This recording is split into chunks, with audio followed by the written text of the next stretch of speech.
పెట్లందు పోషకాల పెట్లు వేరయ్యా? పూర్తి వివరాలకు చదవండి రేపటి సాక్షి దినపత్రిక. మహిళా కమిషన్ ముందు బీఆర్ఎస్ కాంగ్రెస్ నేతలు పోటాపోటీ నిరసనలు తెలిపారు. కేటీఆర్ క్షమాపణలు చెప్పాలని కాంగ్రెస్ పట్టుబడితే కేటీఆర్ కు సపోర్ట్ గా బీఆర్ఎస్ మహిళా నేతలు ఆందోళన చేశారు. అయితే విచారణకు కమిషన్ ముందుకెళ్లిన కేటీఆర్ కు మహిళా కమిషన్ సభ్యులు సర్ప్రైజ్ ఇచ్చారు. ఆయనకు రాఖీలు కట్టారు. కేటీఆర్ కోసం కమిషన్ ఎదుట ఆందోళన జరిగితే లోపల మాత్రం ఆయనకు కమిషన్ సభ్యులు రాఖీలు కట్టారు. మళ్ళీ బ్రేక్ డాన్సులు అని చెప్పి అవమానించినాడు. బ్రేక్ డాన్సులు, ఎల్లిపాయలు అంటే మనం తింటలేవు, నీ అమ్మ కూడా ఎల్లిపాయలు ఒలుస్తుంది కదా, మరి ఏ విధంగా అంటాడు? మహిళలకు క్షమాపణ చెప్పాలి. ఈరోజు మా సోదరి మని ముందు వచ్చి కూర్చున్నాడు. మహిళా కమిషన్ చైర్పర్సన్ కూడా ఒక ఆడదానికి ఎంత పవర్ ఉంటుంది ఈరోజు పిలిపించినాం ఇక్కడికి. కాబట్టి కేటీఆర్ బహిరంగ క్షమాపణ చెప్పాల్సిందే మేము డిమాండ్ చేస్తుంది మహిళా కాంగ్రెస్. చెప్పకపోతే ఏడికి పోతే ఆడికి ఇట్లనే అడ్డుకుంటాం.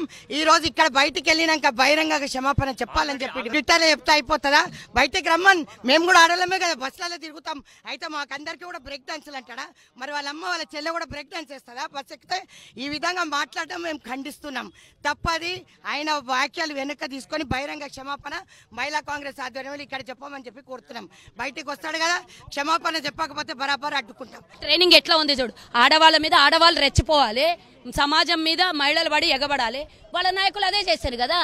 మీరు ఇప్పుడు ఈడొచ్చి ప్రొటెస్ట్ చేసే బదులు కేటీఆర్ తిట్టిన రోజు ప్రొటెస్ట్ చేసేది ఉంటే వాళ్ళ ఇంటి ముంగల పోయి మాకు సిగ్గైతుంది, బయట పోయి మేము తల ఎత్తుకోలేకపోతున్నాం, మేము ప్రతిపక్షాల్లో నాయకులాగా మేము మెలగలేకపోతున్నాం, మాకు అడిగే ప్రశ్నలకి సమాధానం చెక్కలేకపోతున్నాం. కేటీఆర్ గారు మా అభిమాన నాయకులు, మా గౌరవనీయులైన మాజీ ముఖ్యమంత్రి కుమార, ఒక వర్కింగ్ ప్రెసిడెంట్, సమాధానం చెప్పయ్యా బయటకు వచ్చాను. ఈ మహిళలు ఎందుకు ప్రొటెస్ట్ చేయలేదు కేటీఆర్ ఇంటి ముంగల? ఈ రోజు వచ్చి మహిళా కమిషన్ ముంగల ఎందుకు ప్రొటెస్ట్ చేస్తున్నారని అడుగుతున్నా నేను. ఎవరి మీద ప్రొటెస్ట్ చేస్తున్నారు మీరు? అంటే మా మీదనా? తెలంగాణ సమాజాన్ని అవమానపరిచి ఈడొచ్చి ప్రొటెస్ట్ చేస్తారా? ఈ మహిళలందరూ ఆ రోజు నిద్రపోయినారు, లేకపోతే విహారయాత్రలకు పోయినారు. 8-10 రోజుల కింద ఎక్కడ పోయినారు వీళ్ళందరూ? ఎడబండుకునేండ్రి.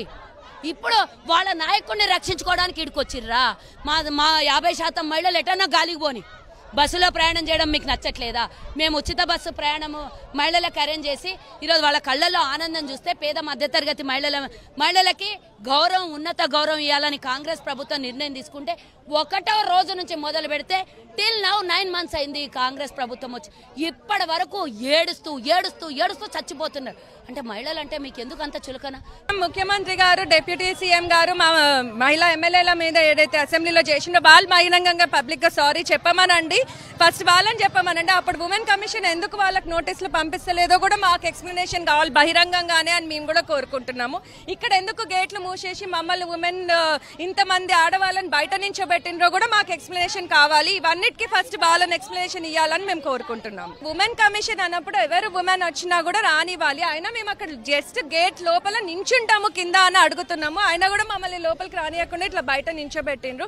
నేను ఉమెన్ కమిషన్ ని కూడా కోరుకునేది ఒకటే, రూలింగ్ పార్టీలో ఉన్న ఆపోజిషన్ లో ఉన్న ఉమెనే, ఏ ఉమెన్ కైనా రెస్పెక్ట్ అవసరము. సో వాళ్ళు అట్లా నిద్రపోకుండా ప్రతి ఒక్కరిని కూడా ఈక్వల్ గా చూడాలి ఉమెన్ కమిషన్ అన్నప్పుడు. ఎందుకంటే ఉమెన్ కమిషన్ చైర్పర్సన్ కూడా ఒక ఉమెనే కాబట్టి అర్థం చేసుకొని రియాక్ట్ కావాలని కోరుకుంటున్నాం. మహిళా కమిషన్ విషయంలో మీకు ఒకటే చెప్తాను, ఇంతకు ముందు కూడా చెప్తాను, ఫ్రీ బస్సు విషయంలో కూడా ఏదో చిన్నగా అవమానించే దాని మీద సుమోటో కిందకి చేయడం అనేది కరెక్ట్ కాదు. ఫ్రీ బస్సు విషయంలో ఏ మహిళ కూడా పెద్దగా సంతోషంగా లేరు, పెద్ద సాటిస్ఫై లేరు. మాకు వద్దు బాబాయ్, మా మహాలక్ష్మి ఇస్తా అన్నారు, మాకు మహాలక్ష్మి ఇవ్వండి, 6 గ్యారెంటీల స్కీమ్స్ ఏవైతే ఉన్నారో వాటిని అమలు చేయండి.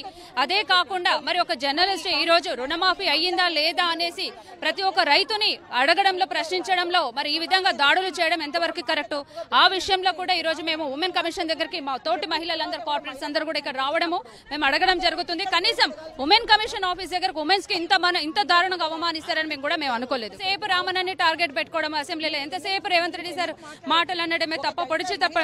రేవంత్ రెడ్డి గారికి ఒకటి, సీఎం గా అయినాక కూడా పదే కేసీఆర్ సార్ని తిట్టడం, రామన్నని తిట్టడం ఇదే పనిగా తప్ప అసలు ఆయన సీఎం గా ఉండి పబ్లిక్ లోకి మరి 6 గ్యారెంటీల విషయంలో కానీ పనుల డెవలప్మెంట్ విషయంలో ఆయనకు ఏమీ లేదు. ఆయనకు ఒకటే పిచ్చి పట్టుకుంది, తిట్టడం కేసీఆర్ ని, కేటీఆర్ ని, కవితని. ఇదే టార్గెట్ పెట్టుకొని కూర్చున్నారండి. Thank you.